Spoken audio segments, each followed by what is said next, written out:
Moin bei kugelbahn.de. In diesem Video möchte ich euch zwei neue, mehr oder weniger praktische Ergänzungen aus dem 3D-Drucker für Gravitrax vorstellen. Und jetzt viel Spaß bei diesem Video.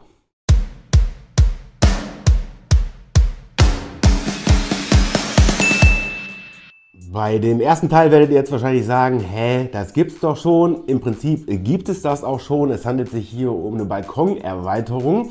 Also ich habe hier einen Balkon, wo ich diese normalen Gravitrax Aufsetzbalkone auch draufsetzen kann und somit verlängere ich den dementsprechend ein wenig um ein Hexagonfeld weiter, was natürlich ganz praktisch ist, aber was nicht so praktisch ist, dass ich durch den Aufsetzbalkon immer einen halben Höhenstein auf den Balkon noch mit draufsetze und manchmal passt das halt nicht immer ins Bahnkonzept rein. Darum gibt es jetzt diese Verlängerungen für die Balkone, die nicht auf den Balkon draufgesetzt werden, sondern unten drunter reingeklippt. Das sieht dann ungefähr so aus.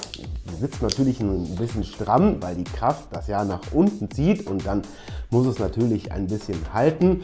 Und so habe ich dann beide Bahnbauteile auf derselben Höhe, ohne da noch einen halben Höhenstein drunter zu haben, was halt manchmal ganz praktisch sein kann. Ist jetzt nicht die große Innovation, aber wie gesagt, manchmal kann es schon sehr nützlich sein. Stellt sich natürlich die Frage, wie viel Gewicht so eine Balkonverlängerung dann tragen kann. Ich baue jetzt hier mal eine Beispielwand auf, lege Küchenpapier unter die Säulen, dass sie ein bisschen strammer in der Grundplatte sitzen, weil sonst würde die Konstruktion möglicherweise ein bisschen kippen. Und ich setze jetzt das Schwerste mal da drauf, eine Kaskade. Da sieht man schon, das federt schon ziemlich durch und zieht das Ganze ein bisschen nach unten. Es hält, ist kein Problem, aber ist halt nicht der optimale Einsatzzweck dafür, weil man eigentlich nur Kurvensteine da draufsetzen sollte und dann bleibt das Ganze auch gerade. Könnt ihr aber auch gleich in der Beispielbahn sehen. Die Spirale kennt eigentlich auch jeder, ist ja auch ein sehr praktisches Teil, weil die Kugeln aus jeder Richtung in die Spirale reinlaufen können. Und wenn die hoch gebaut ist und viele Kugeln da durchlaufen, dann gibt es davon ja viele spektakuläre Aufnahmen. Also das Ding ist schon ganz gut, hat aber auch den Nachteil, obwohl die Kugeln aus jeder Richtung in die Spirale oben reinlaufen können, ist es dennoch manchmal ein bisschen schwierig, die Spirale in eine Bahn reinzubauen, weil die Höhe manchmal nicht zur Richtung passt, aus der die Kugel kommt, und so muss man, anstatt die Spirale an die Bahn anzupassen, die Bahn eben an die Spirale anpassen, und dafür gibt es jetzt so eine kleine Zusatzlösung. Dieser normale Einlauf der Spirale fällt halt weg, den braucht man bei der Verwendung dieses Universalteils dann nicht mehr. Man benötigt lediglich ein ganz normales Spiralelement, wo der Spiralenkopf dann halt draufgesetzt wird. Und ich empfehle das nur einmal zu tun, weil diese kleine Säule ist reingeklebt nur, und wenn man da zu sehr dran reißt, das ist halt eine relativ stramme Verbindung, könnte der da rausbrechen. Also es ist am besten, das Ding bleibt dann so, weil man das ja sowieso auch gar nicht anders verwenden kann, und so hält das halt auch wirklich unproblematisch auf Dauer fest.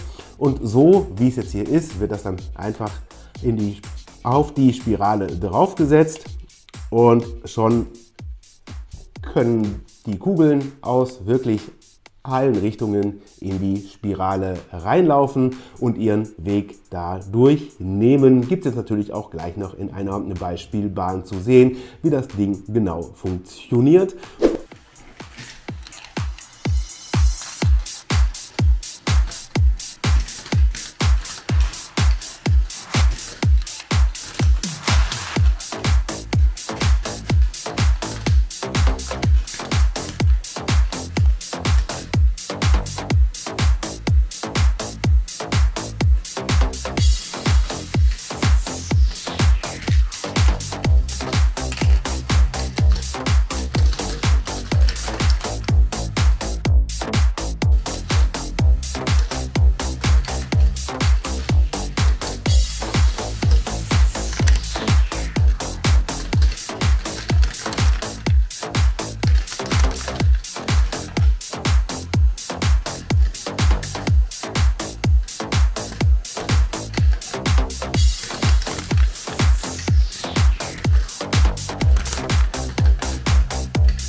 Beide Teile sind natürlich erhältlich unter www.kugelbahn-shop.de.